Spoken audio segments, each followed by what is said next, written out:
সফলভাবে কোম্পানি পরিচালনা করে সবাইকে অবাক করে দেয়। মীরার চক্রান্ত বিফলে যায়।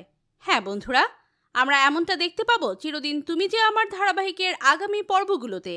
বিস্তারিত জানতে ভিডিওতে লাইক দিয়ে শেষ পর্যন্ত দেখতে থাকুন। এবার আর্য স্যারের অনুপস্থিতিতে অপর্ণা নিল আজ এক বিরাট সিদ্ধান্ত, আর তাতেই চমকে গেল মীরা। মীরার ষড়যন্ত্রে অপর্ণা কিছুতেই পেরে ওঠে না।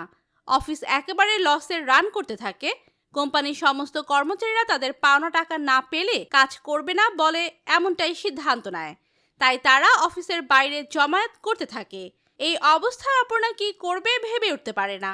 আর্য স্যারের মা এসে অপর্ণাকে সব কথা বললে তখন অপর্ণা আর্য স্যারের অনুপস্থিতিতে নেয় বড় সিদ্ধান্ত।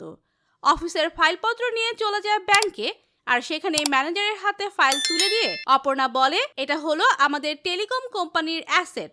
এই 20% যদি আপনার কাছে গচ্ছিত রেখে আমাকে টাকার ব্যবস্থা করে দেন তাহলে খুব উপকার হয়। এভাবেই দেখা যায় মীরার সমস্ত ষড়যন্ত্র ভেস্তে দিয়ে কোম্পানির কর্মচারীদের টাকার বন্দোবস্ত করে। আবারও শুরু হয় কাজ, আর অপর্ণার দুঃসাহস দেখে মনে মনে ভীষণ রেগে যায় মীরা। তবে কি মীরা আবারও অপর্ণার কোনো ক্ষতি করবে? আর্য স্যারের সামনে নিজে ভালো সাজার চেষ্টা করবে? তো বন্ধুরা, পরবর্তী আপডেট সবার আগে পেতে সাবস্ক্রাইব করুন আমাদের চ্যানেলটি। ধন্যবাদ।